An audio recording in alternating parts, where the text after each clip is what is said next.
Hello, and welcome back. The topic of this video, we're going to cover homeostasis and allostasis in context of a stress response, okay?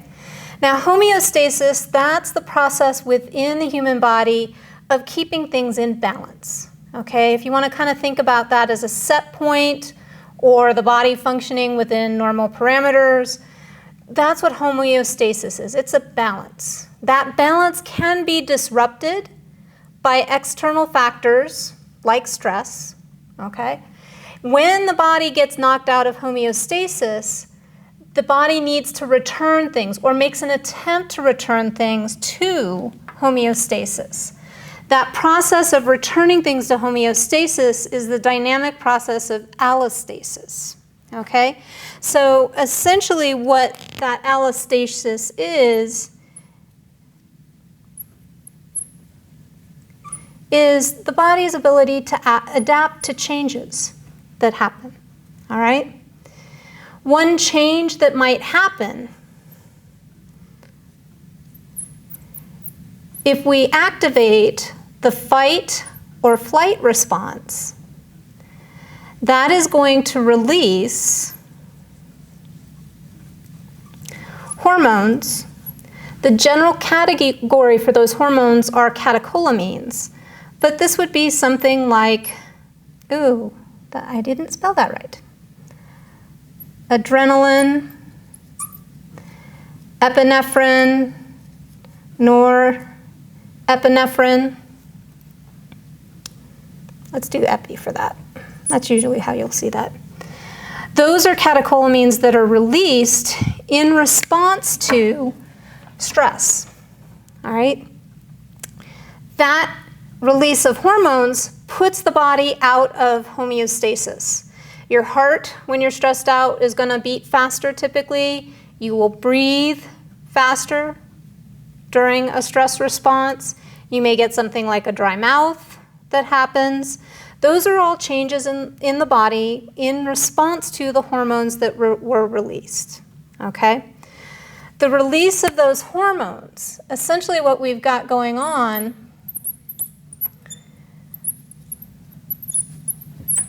through the autonomic nervous system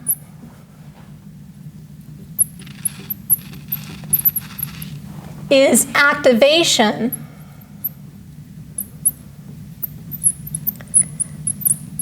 of the sympathetic nervous system.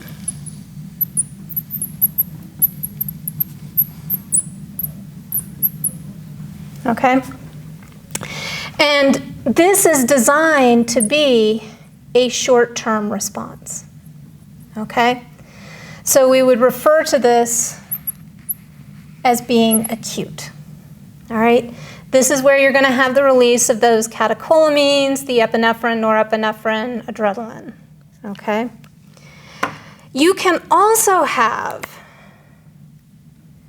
a long-term stress response coming from the autonomic nervous system, okay? We would call that a chronic response because it's long-term. And now we're going to involve another hormone called cortisol, typically when you're talking about a long-term stress response, okay? But either way, you're taking the body out of its normal homeostasis. The body is going to respond and try and bring things back into homeostasis.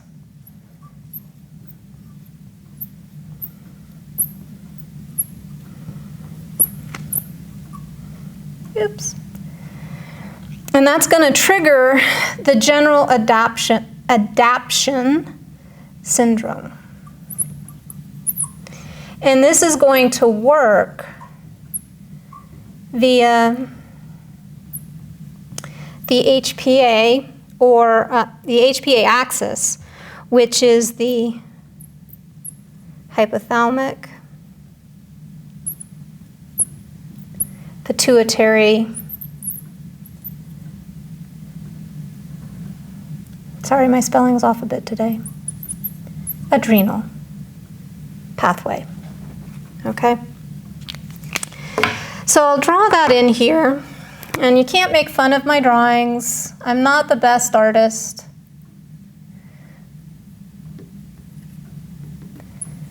This is going to be our pituitary gland.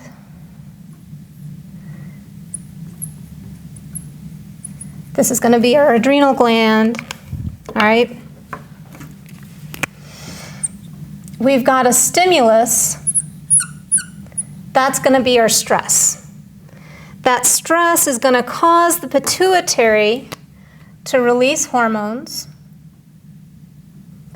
like adrenocorticotropic, as I mix up my T and my C, hormone that's going to stimulate the adrenal glands. The adrenal glands are going to release those catecholamines, epinephrine, norepinephrine. Okay? And then what's going to happen, those hormones will feed back to the pituitary or the hypothalamus, which is going to lie above the pituitary, all right, to mitigate this response, all right? Now, with the general adaptation syndrome, there are going to be 3 main stages associated with it, all right? You're going to have the alarm state, all right? That's what I was talking about with fight or flight. That's your initial response, and that's going to start that process of feedback through the HPA axis, all right? But over time, the body is going to fatigue, all right?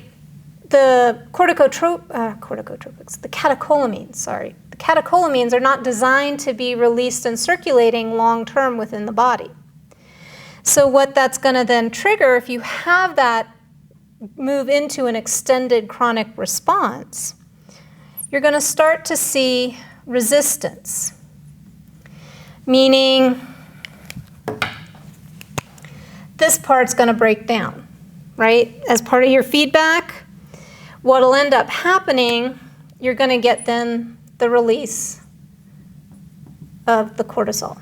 And I'm talking kind of in very general terms here, okay?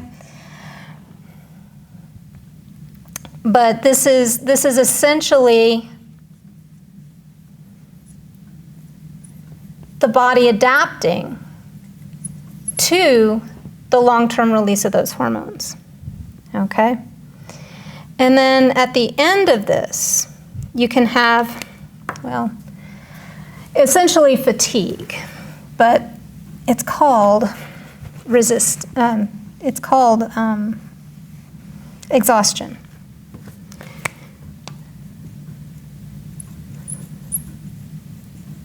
As the third one.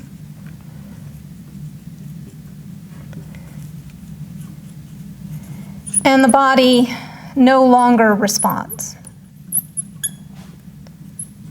All right?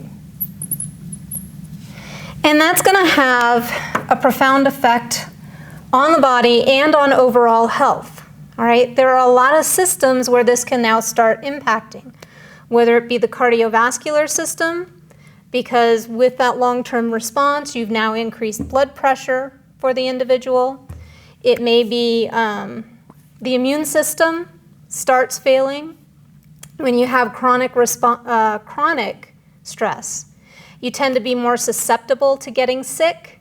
That's because that cortisol is working to regulate the immune system so that it doesn't function the way it's supposed to, all right?